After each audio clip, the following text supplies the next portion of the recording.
Assalamualaikum warahmatullahi wabarakatuh. Yang terhormat Bapak Ibu Guru SD Negeri 1 Sulawesi, saya ucapkan terima kasih banyak karena sudah disempatkan untuk hadir dalam kegiatan diseminasi aksi nyata saya. Pertama-tama dan utama, marilah kita panjatkan puji syukur kehadirat Allah Subhanahu wa Ta'ala yang telah memberikan kita nikmat sehat, nikmat sempat, sehingga kita dapat berkumpul di ruangan ini. Tak lupa salawat serta salam kita haturkan kepada junjungan kita Nabi Muhammad SAW yang kita tunggu syafaatnya. Baiklah, selanjutnya saya persilahkan kepada Bapak Loso selaku mewakili Ibu Kepala Sekolah yang pada pagi hari ini tidak dapat membersamai kita dalam kegiatan ini. Monggo Bapak Loso.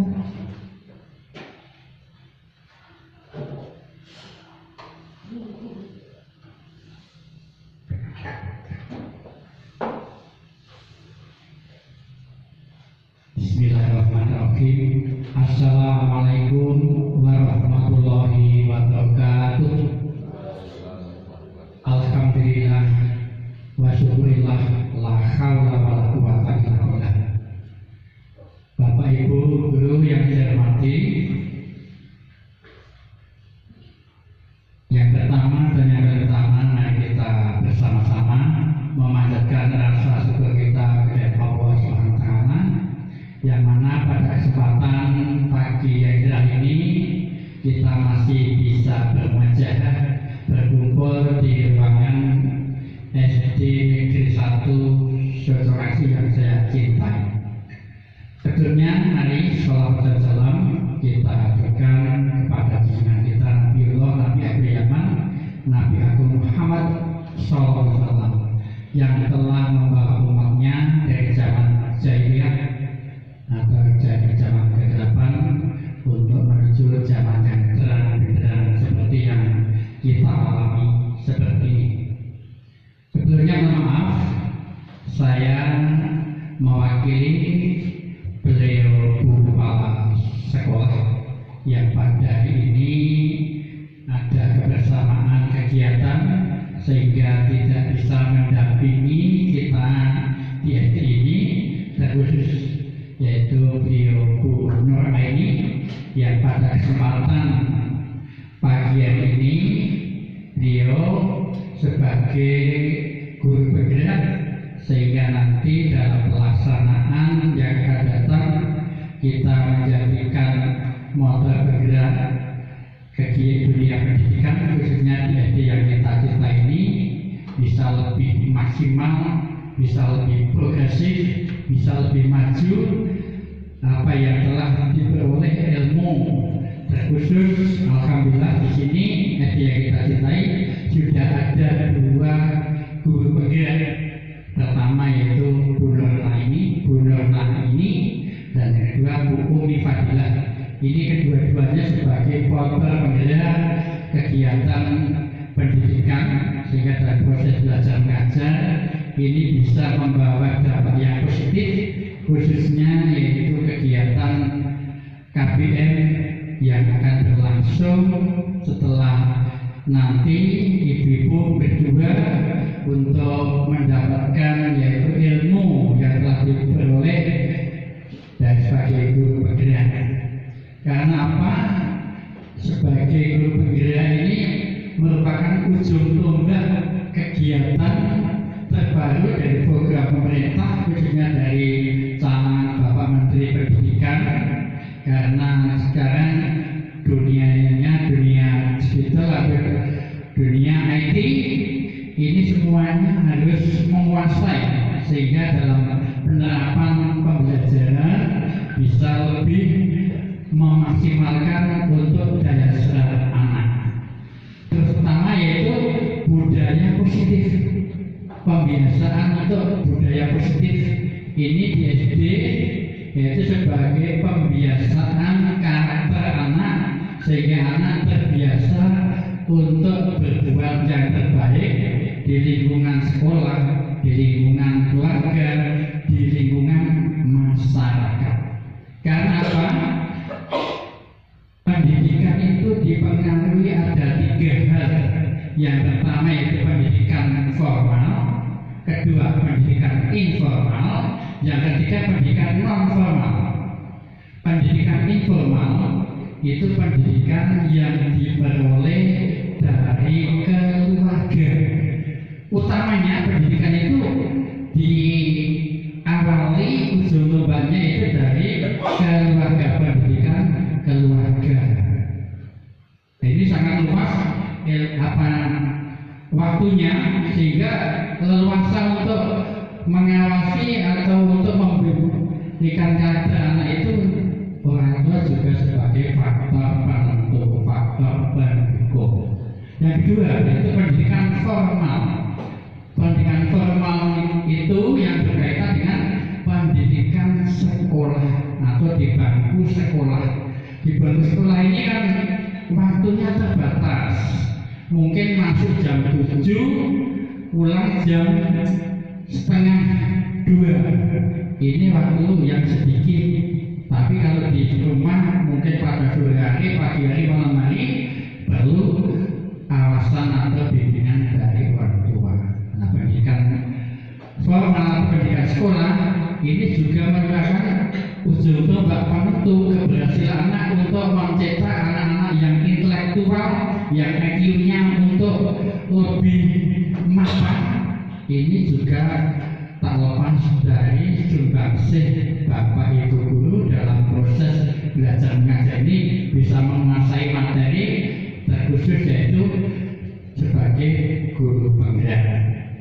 Yang ketiga yaitu pendidikan non formal. Pendidikan non formal itu yang kaitannya yaitu pendidikan lingkungan, pendidikan masyarakat. Itu juga sebagai penentu. Karena apa?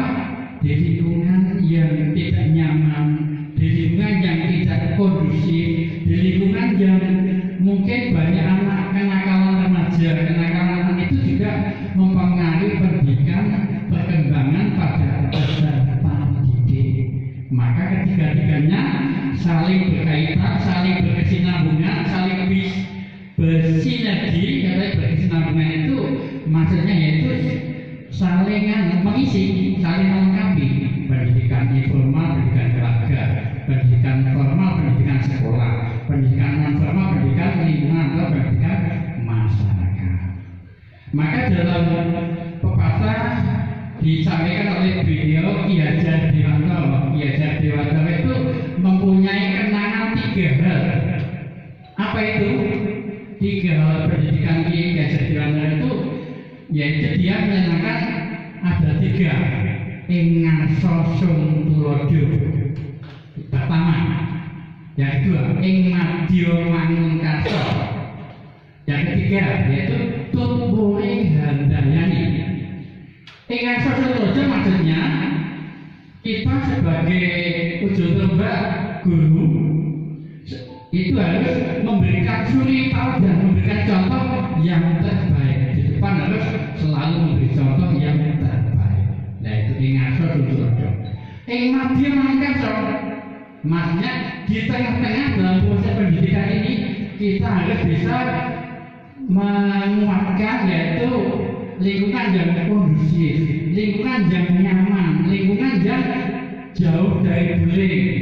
Inilah tugas kita sebagai pendidik atau sebagai guru. Langsung madya manungkasa itu handanya nih, maksudnya yaitu di belakang kita harus mendorong yang lebih maju itu, kita dorong, kita beri support, kita beri motivasi sehingga bisa mengembangkan daya imajinasi, mengembangkan ilmunya itu tidak dorpanya. Seandainya ada orang teman kita yang punya keberhasilan itu jangan diambil sinis atau diambil cuek, sehingga harus dimotivasi sehingga apa? Merasa bangga, merasa senang, sehingga bisa memaksimalkan pola pikir ini lebih maju. Tapi kalau sudah dicuekin atau istilahnya kurang ada perhatian, itu berarti membunuh karakter seseorang. Nah, Yang selanjutnya yaitu yang berkaitan dengan kegiatan ini, sekali lagi untuk yaitu kita mendorong sebagai guru penggerak, terutama yaitu Ibu Nur Aini sebagai guru CGP yang angkatan 9 ini, semoga nanti dalam menimba ilmu lewat guru penggerak bisa mengimplementasikan, bisa menerapkan, bisa menyampaikan pada peserta ini lebih yaitu happy learning, yaitu pembelajaran yang menyenangkan, sehingga anak-anak itu bisa, kita tidak harus mentransfer ilmu, tapi bagaimana daya serap anak sehingga anak itu tumbuh kembang pola pikir yang baru, ilmu ide-ide yang baru, gagasan-gagasan yang baru, sehingga perkembangan pendidikan itu tidak monoton, harus ada perkembangan lebih signifikan. Mungkin itu saja yang saya sampaikan. Sekali lagi, dari awal sampai akhir mungkin banyak tutur kata yang kurang berkenan dari Bapak Ibu guru semuanya. Saya mewakili Ibu Kepala Sekolah, mohon maaf yang sebesar-besarnya. Kurang lebihnya mohon maaf. Bila terhidayah dari terhidayah. Wassalamualaikum warahmatullahi wabarakatuh.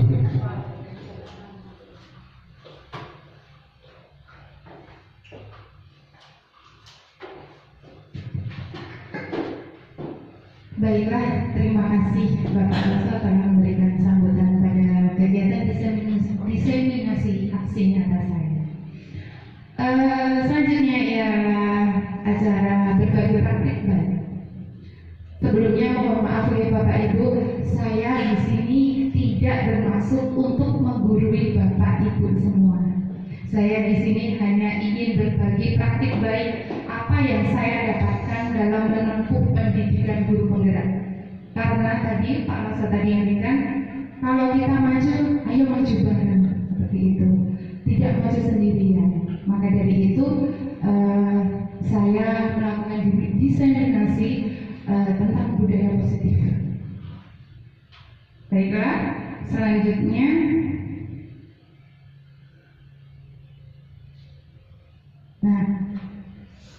sebelum masuk ke budaya positif, kita mengenal dulu tentang apa sih itu pendidik, apa sih itu sebenarnya guru itu yang menurut Ki Hajar Dewantara itu seperti apa.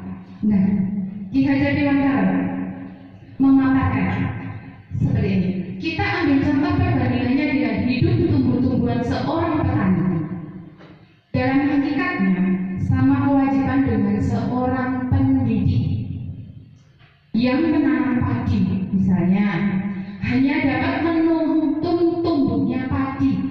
Ia dapat memperbaiki kondisi tanah, memelihara tanaman padi, memberi pupuk dan air, membasmi ulat-ulat atau jamur yang mengganggu hidup tanaman padi dan lain sebagainya.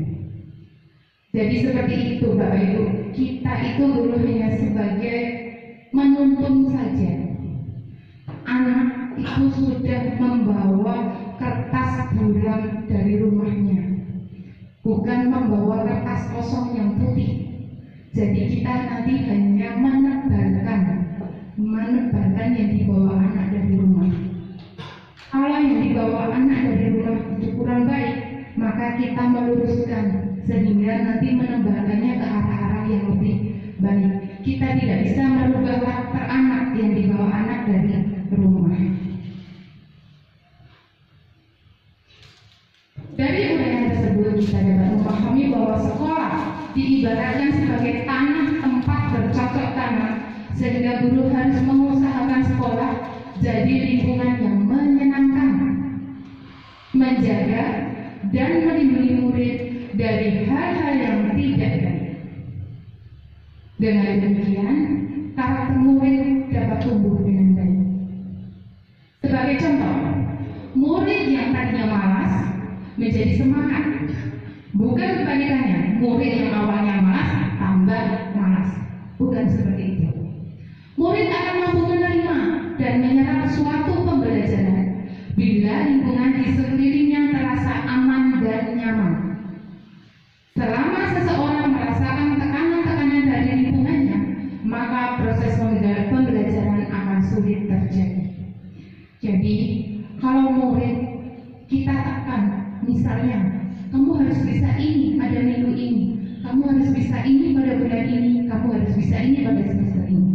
Itu nanti murid akan tertekan, sehingga proses pembelajaran akan sulit terjadi. Nah, sebelumnya mari kita sedikit ice breaking. Coba buka. Nah, coba buka. Peraturannya seperti ini. Langkah-langkahnya untuk ice breaking. Anda adalah A. Anda adalah A. Tugas Anda adalah mengepalkan salah satu tangan Anda. Coba Anda bayangkan bahwa Anda menyimpan sesuatu yang sangat berharga di dalam kepalan tangan Anda. Anda perlu menjaga benda tersebut sekuat tenaga karena begitu pentingnya untuk kehidupan Anda. Dan ada tugas B. B itu rekan Anda. Itu adalah mencoba dengan segala cara untuk membuka kepalan tangan Anda. Teman Anda B boleh membujuk, menghardik, mengintimidasi, memarahi, menggoda, menggelitik, bahkan menawari Anda uang agar Anda bersedia membuka kepalan tangan Anda. Boleh kita coba bersama-sama Bapak Ibu? Boleh? Ya, yuk. Coba. Saya adalah A. Saya adalah A. Tugas saya adalah mengepalkan salah satu tangan saya. Saya membayangkan di dalam kepala tangan saya ini ada hal yang sangat berharga bagi saya. Misalkan saya punya uang puluhan juta di kepala tangan saya. Saya punya uang puluhan juta di dalam kepala saya. Teman saya, ya misalkan Bu Umi. Bu Umi menggoda saya untuk membuka kepala tangan saya. Terserah Bu Umi mau memberikan mungkin uang yang lebih banyak atau akan mungkin memarahi saya. Nah, selanjutnya, apakah kepala tangan ini nanti akan saya buka? Saya berikan ke Bu Umi. Padahal ini hal yang sangat berharga bagi kehidupan saya. Ini tadi adalah uang puluhan juta yang di saat ini saya tidak punya uang sama sekali. Ibaratnya seperti itu. Nah, selanjutnya, pertanyaannya, tolong dijawab Bapak Ibu. Apakah Anda A atau B membuka atau menutup kepala tangan Anda? Apakah Anda akan membuka kalau teman Anda menyuruh? Membuka tidak? Tidak. Nah, Bu Umi bilang tidak. Ya.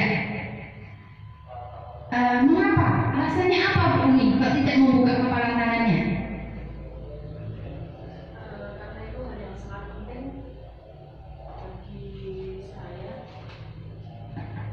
Alasannya tidak membuka kenapa? Karena hal itu sangat penting bagi saya dan berharga bagi kehidupan saya sehingga saya tidak akan memberikannya kepada orang lain.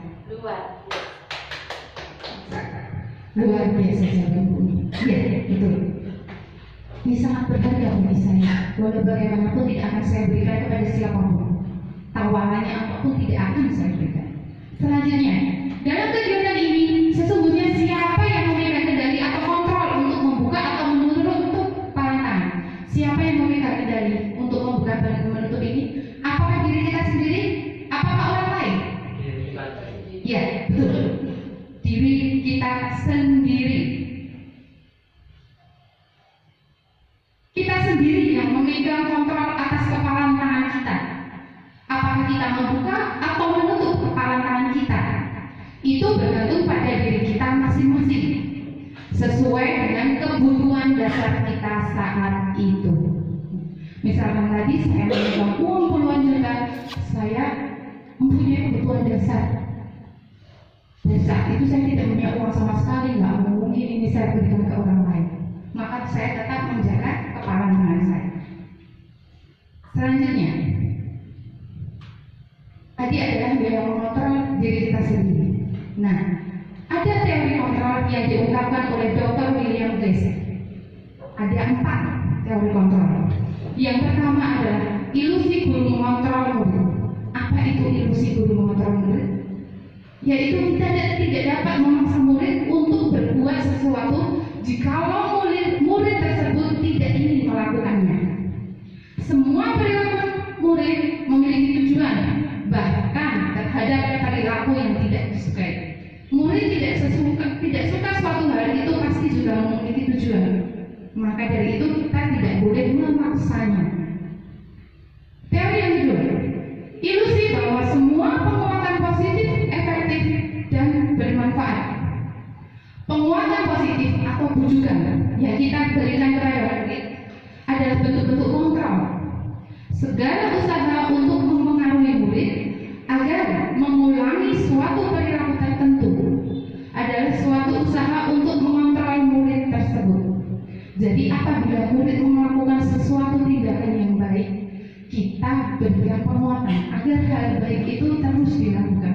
Misalnya kita penanaman karakter untuk jujur, kita tanamkan terus setiap hari memberikan penguatan sehingga itu nanti akan menjadi sebuah karakter. Selanjutnya,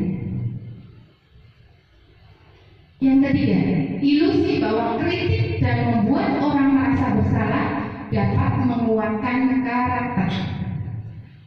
Di sini biasanya kritik itu biasanya diberikan dalam hal yang negatif. Kalau saran itu hal yang positif. Nah, dalam memberikan kritik, guru cukup menggunakan suara halus, tidak usah sampai mata melotot, sampai menghardik. Itu tidak boleh kalau berikan kritik. Cukup dengan suara halus saja untuk menyampaikan pesan negatif. Walaupun pesannya negatif, kita harus memberikannya dengan suara yang halus. Tidak usah melotot-melotot, tidak usah menunjuk-menunjuk. Nah, selanjutnya, ilusi bahwa orang dewasa memiliki hak untuk memaksa. Jadi orang dewasa memiliki hak untuk memaksa. Perilaku memaksa tidak akan efektif untuk jangka waktu panjang dan sebuah hubungan permusuhan akan terbentuk. Nah, kita sebagai guru, sebagai orang yang dewasa, kita memang bisa memaksa siswa. Ayo, kamu harus menyelesaikan tugas ini sebelum istirahat. Kalau tidak seperti itu, tidak akan istirahat. Nah, seperti itu. Saat itu juga siswa mengerjakan. Tapi untuk jangka panjang besoknya pasti diulangi lagi, karena kita hanya memaksa, tidak berpengaruh ke jangka panjang, dan pada akhirnya nanti murid bisa memusuhi kita. Kita tidak dirindukan lagi oleh murid-murid kita. Kita masuk pada pokok bahasan budaya positif. Pada pagi ini kita akan membahas yang pertama, perubahan paradigma belajar. Yang kedua, disiplin positif. Yang ketiga, motivasi perilaku. Yang keempat, keyakinan kelas. Yang kelima, kebutuhan dasar manusia. Yang keenam, posisi kontrol restitusi. Dan yang ketujuh, segitiga restitusi.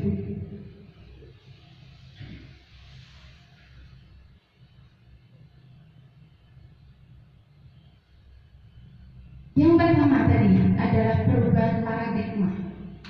Perubahan paradigma dari yang stimulus respon ke teori kontrol. Yang pertama adalah realitas atau kebutuhan kita sama. Kita sering menganggap kalau kebutuhan kita itu sama semua. Jadi di teori kontrol kebutuhan kita itu berbeda-beda, tidak sama. Yang kedua, semua orang melihat hal yang sama. Kita kadang berpikir saya dengan dia melihat hal yang sama dengan murid A. Padahal di teori kontrol semua orang memiliki gambaran yang berbeda. Mungkin ada yang berbeda sedikit saja, seperti itu. Dan yang ketiga, kita mencoba mengubah orang agar berpandangan sama dengan kita. Ini sedikit memaksa ya, sedikit memaksa agar orang bisa berpandangan sama dengan kita. Padahal di teori kontrol kita harus bisa berusaha memahami pandangan orang lain tentang dunia. Jadi kita tidak boleh menyamakan. Selanjutnya yang keempat, perilaku buruk dilihat sebagai suatu kesalahan. Kita sering perilaku yang buruk kita anggap itu suatu kesalahan. Di teori kontrol semua perilaku itu memiliki tujuan. Murid itu melakukan hal buruk juga memiliki tujuan, melakukan hal baik juga memiliki tujuan. Orang lain bisa mengontrol saya. Kadang kita berpikir seperti ini, orang lain bisa mengontrol saya. Padahal di teori kontrol hanya saya sendiri yang bisa mengontrol diri saya. Hanya kita sendiri. Selanjutnya, saya bisa mengontrol orang lain. Kita kadang terlalu pede, kita bisa berpikiran saya bisa mengontrol orang lain. Saya bisa mengontrol murid-murid saya semuanya yang berjumlah 40 saat seperti itu. Padahal sebenarnya kita itu tidak bisa mengontrol orang lain. Kita tidak bisa mengontrol orang lain. Selanjutnya, pemaksaan ada pada saat bujukan gagal. Pemaksaan ada pada saat bujukan gagal. Padahal kolaborasi dan konsensus menciptakan pilihan-pilihan baru. Selanjutnya, model berpikir menang atau kalah. Kita kadang berpikir kita itu mau menang atau kalah, seperti itu. Padahal itu sudah berpikir negatif, kadang bisa menjadi doa juga. Seharusnya kita bisa berpikir model berpikir menang-menang. Kita pasti menang, kita pasti menang. Tidak usah berpikir menang kalah, enggak. Kita menang. Itu yang akan membuat kita bersemangat lagi. Seperti itu.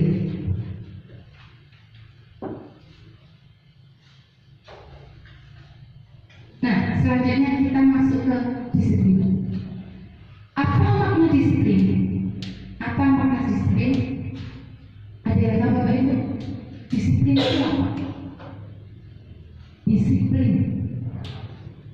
Ada yang bisa? Mungkin Pak Rasa? Iya?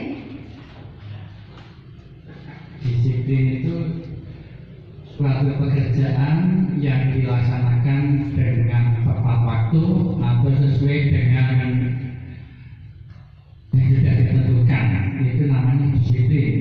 Nah, disiplin itu kan bisa membuat kebiasaan yang bisa secara kontinu itu bisa dilaksanakan secara terus-menerus, itu yang namanya disiplin. Luar biasa. Luar biasa jawaban Pak Rasa. Nah, kita bahas bersama-sama ya Bapak Ibu. Apa makna disiplin? Disiplin berasal dari bahasa Latin disiplina yang artinya belajar. Kata disiplin juga berasal dari akar kata yang sama dengan disipol atau murid pengikut. Dalam budaya kita, makna kata disiplin ini dimaknai menjadi sesuatu yang dilakukan seseorang pada orang lain untuk mendapatkan kepatuhan. Kadang kita memaksa murid untuk patuh. Itu yang terngiang-ngiang di diri kita disiplin. Selanjutnya, kita cenderung menghubungkan kata disiplin dengan ketidaknyamanan. Pasti mungkin tidak nyaman, nanti harus disuruh patuh setiap hari, harus manut pokoknya, seperti itu. Nah, dapat kita simpulkan, disiplin adalah kemampuan memerintah diri sendiri. Jadi yang memerintah itu diri sendiri, bukan orang lain, dalam mengontrol dan menguasai diri untuk memilih tindakan yang mengacu pada nilai-nilai yang kita hargai dengan penuh tanggung jawab tanpa terperintah orang lain. Kalau murid sudah sadar bahwa dia mempunyai nilai-nilai yang dihargai adalah tanggung jawab, maka nanti murid akan bisa sendiri. Oh iya, saya harus masuk ke sekolah sebelum jam 7. Seperti itu. Tidak usah kita membuat aturan, membuat SOP. Nanti kalau murid sudah tumbuh karakter disiplin tanpa kita suruh masuk, karena kita sudah melihat setiap hari beberapa kelas Pak Guru, Bu Guru belum masuk, sudah berdoa dengan sendiri, sudah menyanyikan lagu Indonesia Raya sendiri. Seperti itu, luar biasa itu, patut kita hargai. Selanjutnya ialah nilai-nilai kebajikan. Nilai-nilai kebajikan yang ingin dicapai oleh setiap anak manusia kita kenal dengan dimensi profil pelajar Pancasila. Yaitu yang pertama, beriman dan bertakwa pada Tuhan Yang Maha Esa dan berakhlak mulia. Yang kedua, mandiri. Yang ketiga, bernalar kritis. Yang keempat, berkebinekaan global. Yang kelima, bergotong royong. Dan yang keenam, kreatif. Pemerintah baru menggalakkan akhlak ini, karakter ini kepada murid-murid kita, agar murid-murid kita bisa memiliki keenam-enamnya kalau bisa.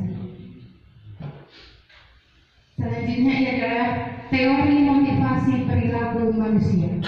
Teori motivasi ada dua, yaitu motivasi eksternal dan motivasi internal. Motivasi eksternal itu yang pertama biasanya dilakukan untuk menghindari ketidaknyamanan, untuk menghindari hukuman. Itu biasanya seperti ini. Apa yang akan terjadi apabila saya tidak melakukannya? Apa yang akan terjadi apabila saya tidak melakukannya? Nah, itu termasuk motivasi eksternal pada diri anak. Kemudian motivasi eksternal yang kedua, biasanya untuk mendapatkan imbalan dari orang lain atau institusi. Kalau kita suruh anak mau, biasanya misalnya nanti saya disuruh bu guru ini, nanti saya dikasih uang. Nanti kalau saya mau disuruh bu guru ini, berarti nanti saya nilai saya bagus. Biasanya seperti itu kalau ingin mendapatkan imbalan. Apa yang akan saya dapatkan apabila saya melakukannya? Murid nanti seperti itu akan mendapatkan nilai bagus. Apakah akan mendapatkan uang? Nah, itu adalah motivasi eksternal siswa. Selanjutnya, motivasi internal, yaitu tujuan dari disiplin positif. Itu untuk menghargai dirinya sendiri, untuk menghargai dirinya sendiri. Jadi harus bisa berpikir, saya akan menjadi orang seperti apa bila saya melakukannya. Misalkan disiplin, saya akan menjadi orang seperti apa bila saya patuh dengan Bapak Ibu guru. Oh iya, saya nanti akan menjadi manusia yang mempunyai dimensi belajar Pancasila. Nah, seperti itu contohnya. Selanjutnya kita masuk kebutuhan dasar manusia. Kebutuhan kita itu berbeda. Kita harus bisa berusaha memahami pandangan orang lain tentang dunia. Setiap orang memiliki gambaran yang berbeda. Yang pertama, kebutuhan dasarnya survival. Kebutuhan dasar manusia yang pertama adalah survival. Kemudian ada penguasaan, ada kebebasan, ada kesenangan, dan ada cinta kasih atau merasa ingin diterima. Mari kita bahas satu persatu. Pada kebutuhan dasar manusia, seluruh tindakan manusia memiliki tujuan tertentu. Semua yang kita lakukan adalah usaha terbaik kita untuk mendapatkan apa yang kita inginkan.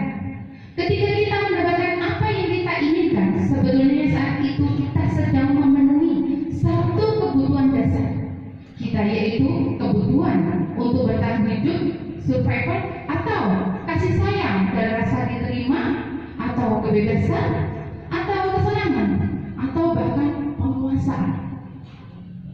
Ketika seorang murid melakukan suatu perbuatan yang bertentangan dengan nilai-nilai kebajikan atau melanggar peraturan, hal itu sebenarnya dikarenakan mereka gagal memenuhi kebutuhan dasar mereka sendiri.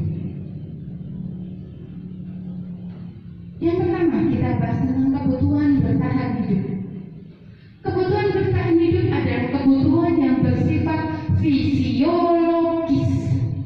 Untuk bertahan hidup, misalnya kebutuhan yang bersifat fisiologis itu biasanya kesehatan, rumah, dan makanan. Itu kebutuhan dasar, kebutuhan bertahan hidup yang bersifat fisiologis.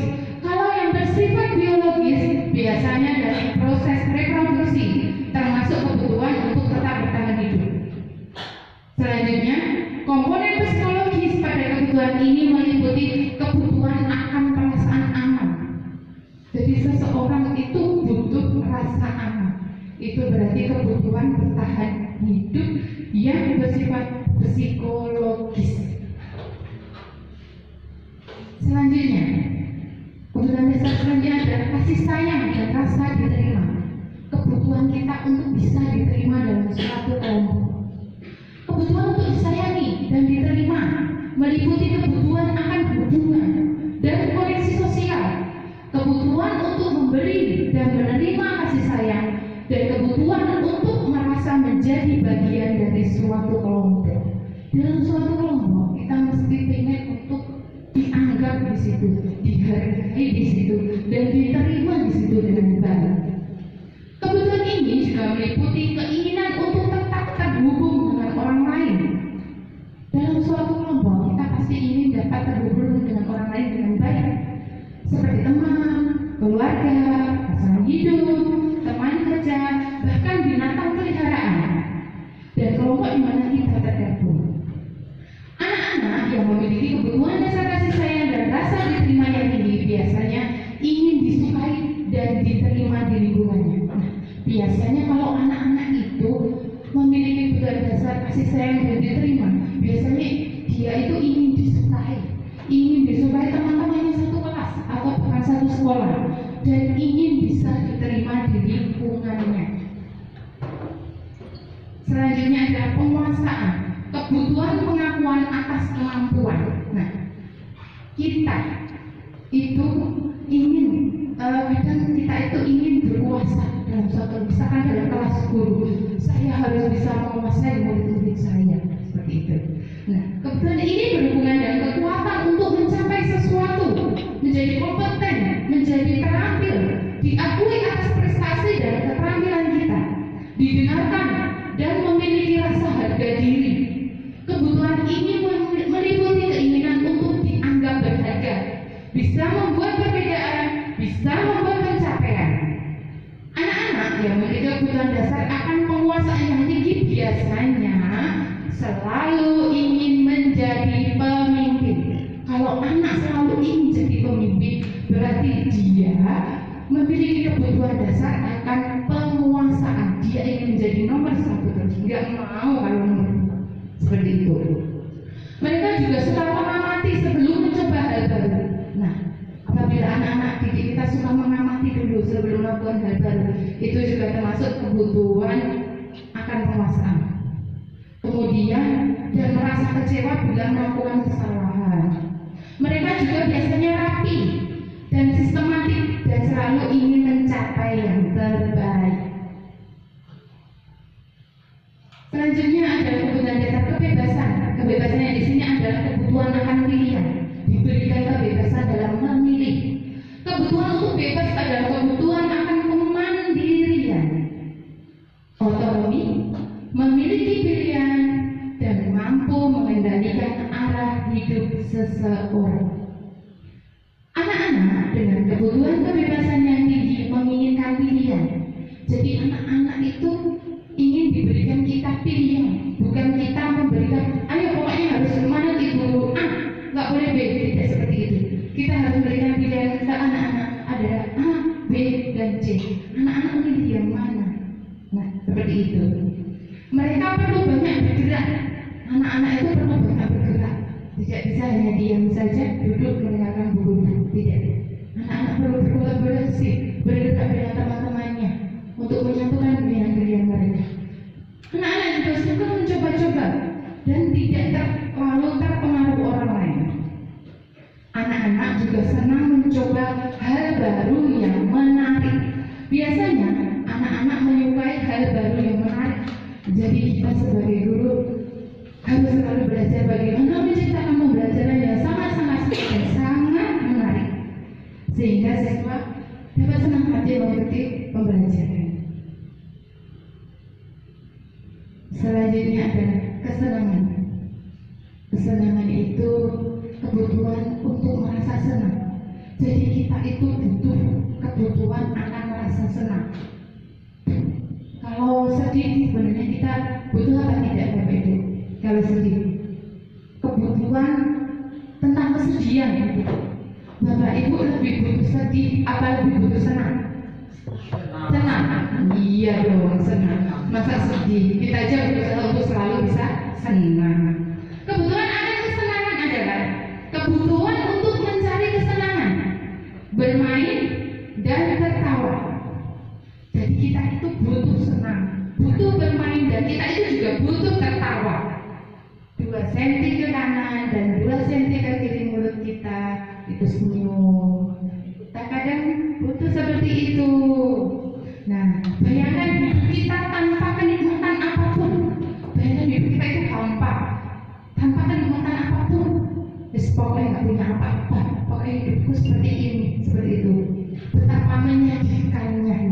seperti itu. Tidak ada kesenangan sama sekali. Selanjutnya, geser menghubungkan kebutuhan akan kesenangan dengan belajar. Jadi senang itu enggak hanya senang aja, tapi bisa dihubungkan dengan belajar.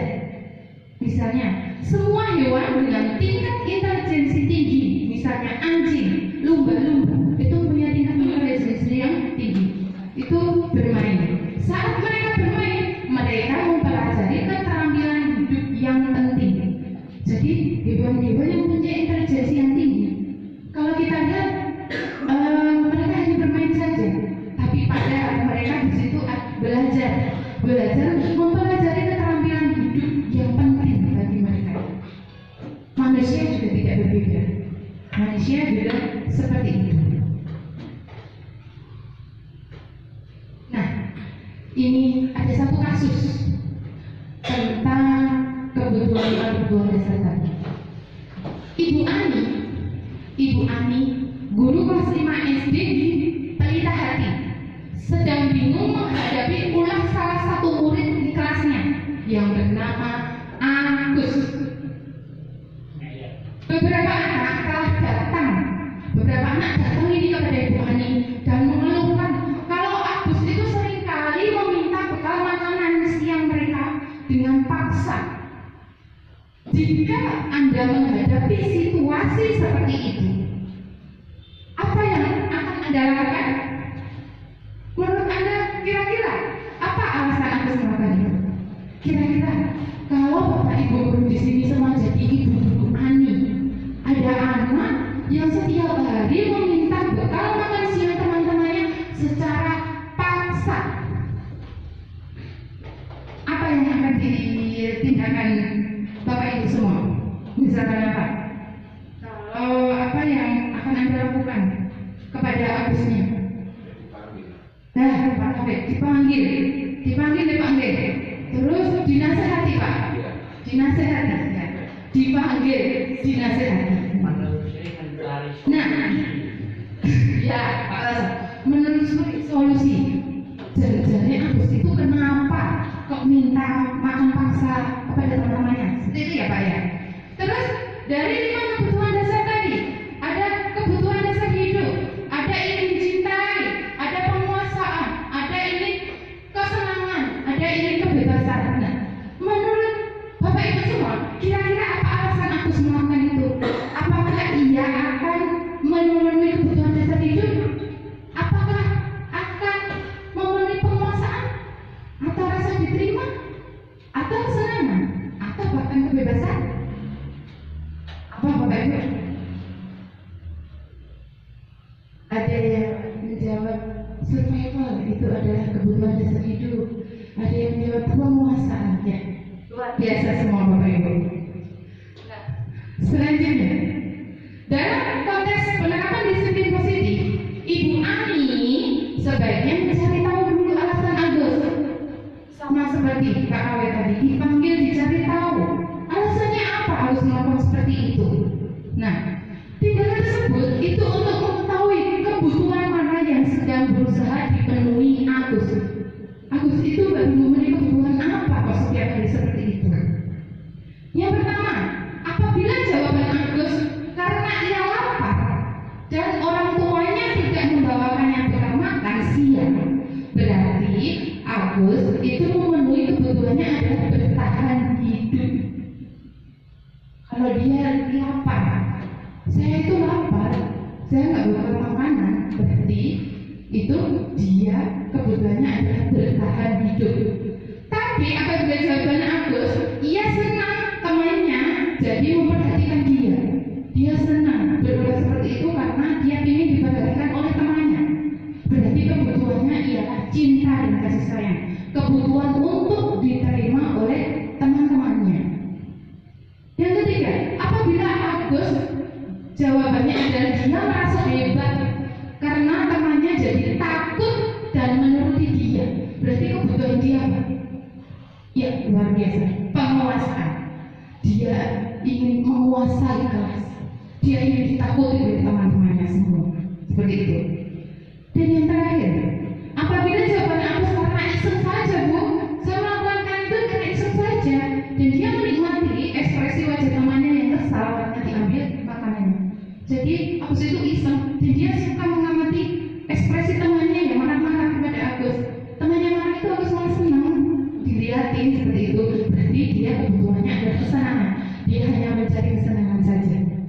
mencari kesenangan dengan mengamati ekspresi wajah temannya yang marah. Gitu. Selanjutnya adalah 5 posisi kontrol guru. 5 posisi kontrol guru itu yang pertama adalah penghukum, pembuat merasa bersalah, teman, pemantau, dan yang terakhir manajer. Bapak Ibu guru di sini yang mana? Termasuk kontrol guru yang mana? Apakah yang penghukum, pembuat merasa bersalah, atau ingin menjadi teman, atau pemantau, bahkan menjadi manajer bagi murid-muridnya? Selama ini yang dilakukan apa? Kadang kita sering menjadi penghukum, kadang kita sering membuat merasa bersalah. Kita bahkan kadang setiap hari menghukum anak dengan alasan yang seharusnya seperti ini sepele, tapi kalau nggak dihukum itu nanti nggak jadi kebiasaan. Maka kita berpikir seperti itu. Baik, kita bahas satu-satu. Penghukum. Seorang penghukum bisa menggunakan hukuman fisik maupun verbal. Orang-orang yang menjalankan posisi penghukum senantiasa mengatakan bahwa sekolah merupakan sistem atau alat yang dapat lebih menekan murid-murid lebih dalam lagi. Nah, guru yang menghukum itu biasanya nada suaranya tinggi, nada suaranya volumenya pokoknya yang paling tinggi lah. Pokoknya volumenya 100 ya, itu 99 seperti itu. Kemudian bahasa tubuhnya gimana? Matanya melotot. Biasanya kalau penghukum itu matanya melotot dan jari menunjuk menghardik seperti itu. Mbak Devi, ini kelas belum bersih ini. Kenapa mau nggak dibersihkan? Berarti kamu belum pikir. Ayo sekarang. Nah, seperti itu. Penghukum matanya sambil melotot. Padahal kalau matanya melotot itu capek juga ya. Nah, makanya tidak usah sambil melotot ya Bapak Ibu. Hasilnya, kemungkinan murid itu marah dan dendam kepada kita. Bisa jadi sesudah kembali duduk, murid itu mencoret-coret bukunya, mencoret-coret mejanya. Lebih buruk lagi sepulang sekolah, murid melihat motor kita, kendaraan kita, murid bisa jadi langsung mencoret-coret motor kita, terus menggores kendaraan kita. Apabila lebih mengerikan lagi kalau menggores kendaraan dengan paku. Bayangkan mau pulang, sudah absen, ingin cepet pulang, motornya digembus ke murid deh. Aduh, itu. Nah, seperti itu. Kita tidak menginginkan seperti itu. Selanjutnya, pembuat merasa besar. Apakah kita seperti itu? Pembuat merasa besar. Pada posisi ini, biasanya guru akan bersuara lebih lembut. Guru akan bersuara lebih lembut. Pembuat rasa bersalah akan menggunakan keheningan yang membuat orang lain merasa tidak nyaman, bersalah, atau rendah diri. Pembuat merasa bersalah, nada suaranya mengelas, halus, sedih. Bahasa tubuhnya merapat pada anak, lesu. Biasanya seperti ini. Anak-anak begitu sedih. Kenapa? Kok tadi ada yang nangis di kelas? Kalian kan biasanya akur, dengan sangat lembut, tapi nanti murid jadi ini merasa bersalah semuanya jadi yang satu kelas. Seperti itu. Hasilnya murid akan merasa bersalah telah mengecewakan ibu guru atau bapak gurunya. Padahal sikap seperti ini lebih berbahaya dari penghukum. Malah justru membuat merasa bersalah itu lebih berbahaya dari penghukum. Karena apa? Karena emosi akan tertanam rapat di dalam diri peserta didik. Jadi murid itu akan menahan amarahnya. Murid tertekan. Seperti inilah yang tiba-tiba bisa meletus amarahnya dan bisa menyakiti diri sendiri atau orang lain. Jadi memendam. Nanti kalau lama-lamaan, kalau sudah mencapai puncaknya bisa meletus, bisa lebih. Selanjutnya adalah teman. Apakah kita menjadi teman? Nah, teman di sini adalah guru pada posisi ini tidak akan menyakiti murid. Guru pada posisi teman itu namun akan tetap berupaya mengontrol murid melalui persuasi, melalui ajakan. Posisi teman pada guru bisa negatif ataupun positif. Jadi kita itu kalau berposisi menjadi temannya murid itu dapat bersifat negatif dan dapat bersifat positif. Positif di sini berupa hubungan baik yang terjalin antara guru dan murid. Dalam posisi teman, biasanya nada suara guru itu lebih ramah, lebih akrab, dan bercanda. Bahasa tubuhnya merapat pada murid, mata dan senyum jenak. Misalnya, ada murid habis jajan, kita tanya, Listio, jajan apa? Jajan ibu, lah kok jajannya mie? Apa tadi pagi nggak sarapan? Bu guru nggak bawa Pak Lisa. Nah, hasilnya murid akan merasa senang dan akrab dengan guru. Tentu murid mesti senang sama bapak ibu guru seperti itu. Tapi ada dampak negatifnya. Negatif ialah murid menjadi tergantung pada guru tersebut.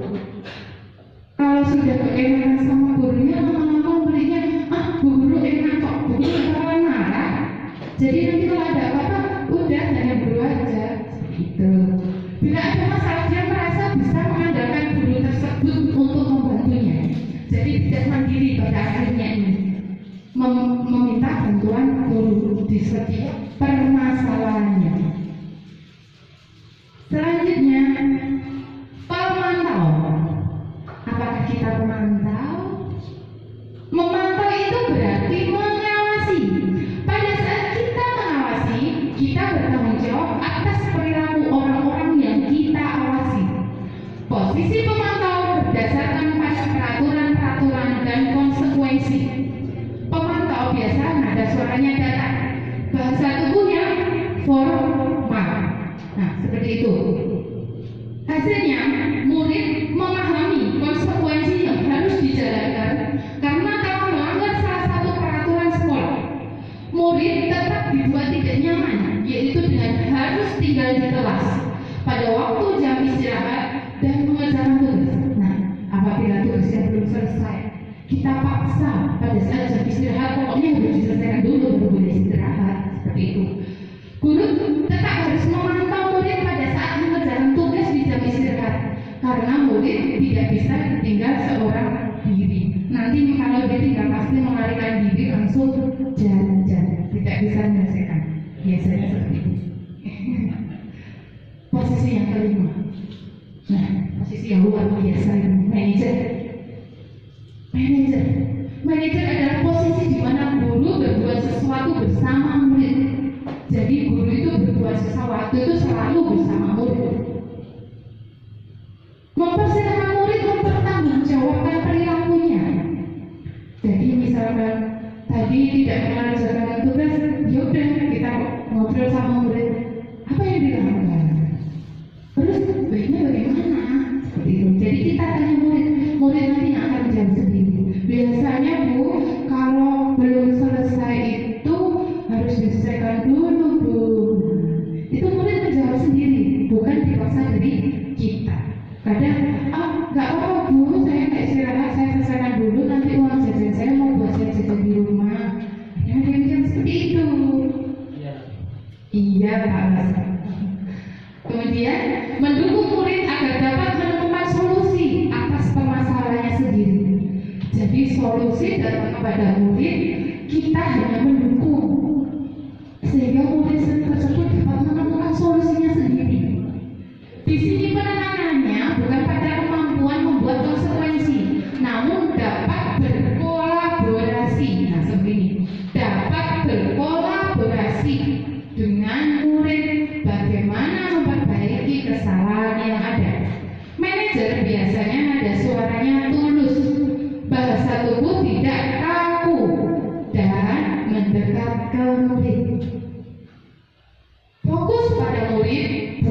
hanya mendukung siswa, membimbing siswa sampai dia menemukan solusinya sendiri.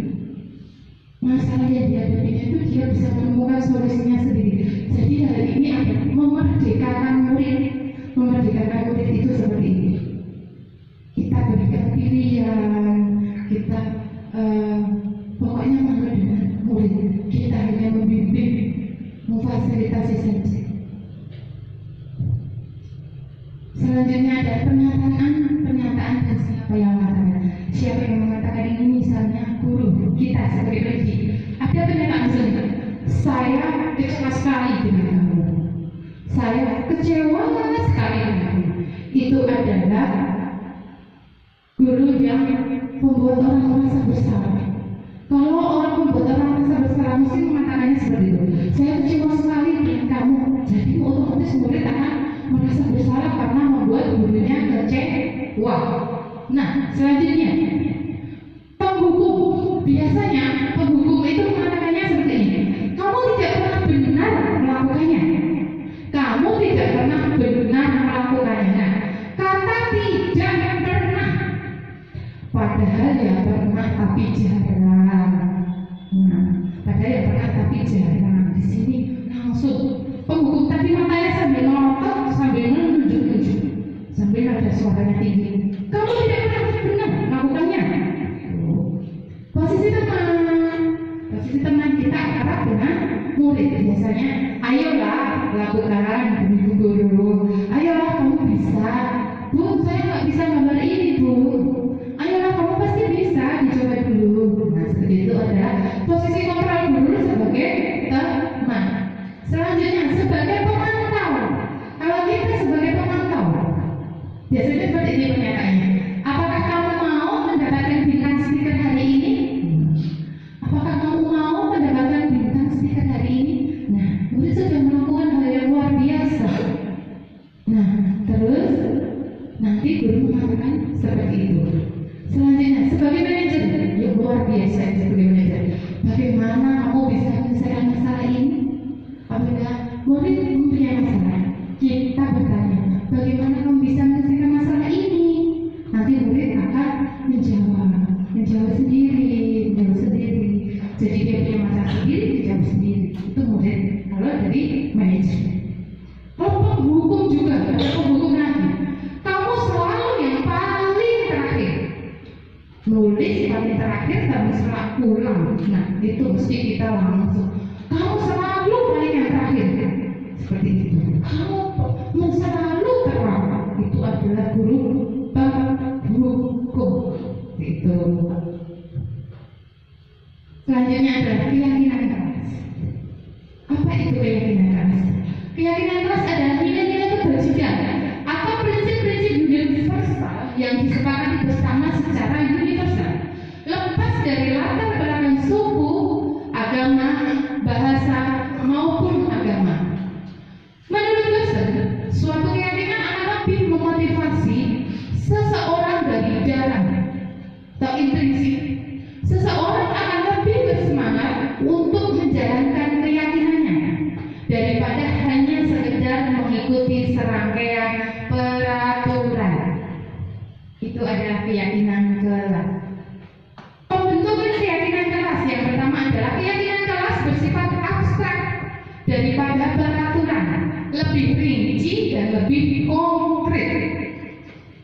Keyakinan kelas berupa pernyataan-pernyataan yang universal. Pernyataan keyakinan kelas senantiasa dibuat dalam bentuk positif. Keyakinan kelas hendaknya tidak terlalu banyak sehingga mudah diingat dan dipahami siswa.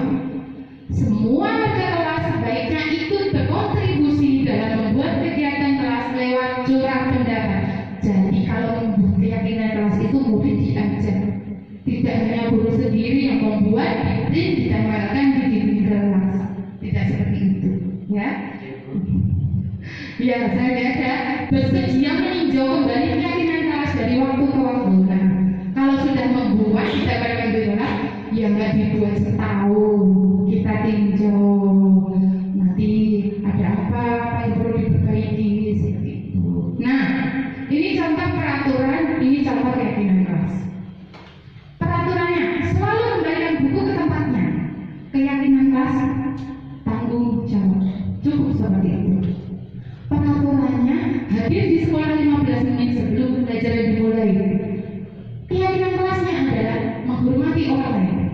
saling menghormati, seperti itu. Dilarang menggunakan narkoba, luar biasa ini. Dilarang menggunakan narkoba, peraturannya seperti itu. Keyakinannya adalah jaga kesehatan. Nah, cuma singkat-singkat seperti itu. Bergantian atau menunggu giliran, peraturannya harus bergantian, harus menunggu giliran, tidak boleh merokok, itu peraturan. Kalau keyakinan kelasnya menghormati orang lain, kesabaran, cukup seperti itu kalau keyakinan kelas. Contoh keyakinan kelas, contoh keyakinan kelas yang sudah saya buat seperti ini. Keyakinan kelas cukup jaga kebersihan, saling membantu, disiplin, tanggung jawab, saling menghargai. Contoh keyakinan kelas yang sudah saya buat bersama anak-anak kelas.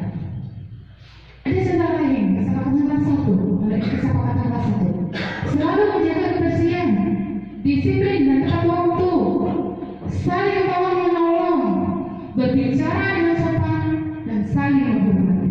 Nah, Bapak dan Ibu guru hebat di sini pasti nanti bisa membuat keyakinan kelas seperti ini bersama murid-murid, sehingga kalau murid merasa dilibatkan, nanti murid akan otomatis patuh dengan apa yang dia dengar. Seperti itu. Selanjutnya segitiga restitusi. Apa itu? Proses menciptakan kondisi bagi murid untuk memperbaiki kesalahan mereka, sehingga mereka bisa kembali pada kelompok mereka dengan karakter yang lebih kuat.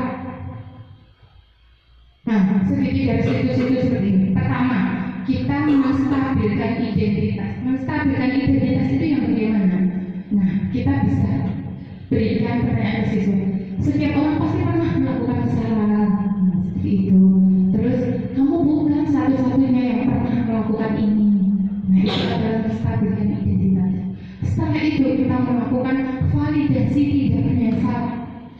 Validasi tidak menyesal itu seperti apa? Seperti ini. Kamu tentu punya alasan mengapa melakukan itu.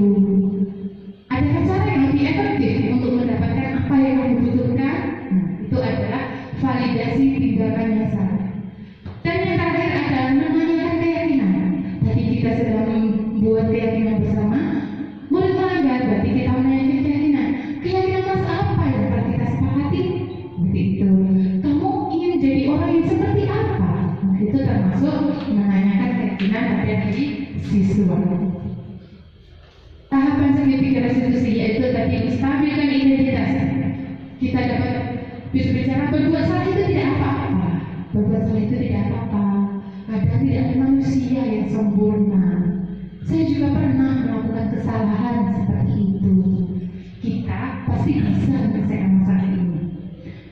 Bapak, Ibu guru, pada saat menstabilkan identitas itu tidak tertarik untuk mencari kesalahan, tapi lebih fokus untuk mencari solusi. Seperti itu.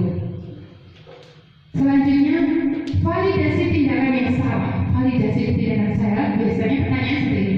Padahal kamu bisa melakukan yang lebih buruk dari ini ya. Padahal kamu bisa loh melakukan yang lebih buruk dari ini. Kamu pasti punya alasan mengapa melakukan hal itu. Kamu patut bangga pada dirimu sendiri karena kamu telah melindungi sesuatu yang penting buatmu. Itu adalah validasi tindakan yang salah. Selanjutnya, menanyakan keyakinan. Kita bisa menanyakan seperti ini. Apa nilai-nilai umum yang kita telah sepakati? Apa keyakinan kelas yang telah kita sepakati? Seperti itu. Apa bayangan kita tentang kelas yang ideal itu seperti apa? Kelas yang kamu inginkan itu yang seperti apa? Terus kamu mau jadi orang seperti apa? Nah, seperti itu pada saat menanyakan keyakinan. Selanjutnya, di sini saya akan berbagi praktik baik. Saya telah melakukan segitiga restitusi kepada salah satu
refleksi bersama mulai dari baik luar biasa. Mulai hari ini Mas Bambang akan merefleksi di tempat sampah, tidak mengotori kelas kita. Bu Guru yakin nanti Mas Bambang akan menjadi anak yang pintar, tidak mengotori kelas lagi, terus dapat berteman dengan baik dengan teman-temannya. Siap melakukan perubahan? Siap Bu, luar biasa. Terima kasih, tes dulu. Nah, begitu Bapak Ibu, contoh menerapkan segitiga restitusinya. Nah, selanjutnya ya refleksi di tahap terakhir ini refleksi. Apalah arti suatu kegiatan tanpa adanya refleksi? Nah, yang pertama, perasaan saat ini adalah, setelah mendapatkan diseminasi, perasaannya seperti apa? Terus, setelah mengikuti materi pengimbasan atau diseminasi pada hari ini, saya menjadi paham bahwa, selanjutnya, target saya selanjutnya adalah, mungkin ada yang ingin berikan refleksi? Oh ya, Bumi, Bumi. Terima kasih Bu Eni atas waktunya. Saya akan melakukan kegiatan di seminasi pagi hari ini. Perasaan saat ini adalah senang. Kemudian setelah mengikuti materi pengimbasan atau diseminasi pada hari ini, saya menjadi paham bahwa budaya positif itu haruslah diterapkan di sekolah kita. Kemudian target saya selanjutnya adalah akan selalu menerapkan budaya positif setiap hari di sekolah kita. Luar biasa, Bumi luar biasa. Kita berikan tepuk tangan kepada Bumi. Semoga targetnya bisa tercapai ya Bumi ya. Nah, kita wajib mendukungnya. Nah, selanjutnya ialah terima kasih sudah selesai akhirnya materi pengimbasan pada pagi hari ini. Tapi mungkin ada yang masih ingin ditanyakan kepada saya tentang materi hari ini. Monggo, saya persilahkan. Oh iya, Pak Siti, mau Pak Siti. Terima kasih, izin bertanya. Tadi disebutkan tentang keyakinan kelas. Mengapa guru di kelas itu harus membuat keyakinan kelas bersama anak-anak? Terima kasih. Terima kasih Pak Sidik atas pertanyaannya. Kalau boleh saya ulangi pertanyaannya adalah mengapa harus membuat keyakinan kelas? Padahal sudah ada peraturan, kenapa harus membuat keyakinan kelas? Karena seseorang atau murid akan lebih bersemangat untuk menjalankan keyakinannya daripada hanya mematuhi peraturan. Karena dalam membuat keyakinan kelas kita berkolaborasi dengan murid, sehingga murid akan menjalankannya, yang membuat murid yang menjalankannya juga murid. Baik. Seperti itu Pak Sidik. Ya. Mungkin sudah cukup jelas. Nah, mungkin ada pertanyaan lain? Ada yang ingin menambahkan? Oh iya, Bumi, terima kasih.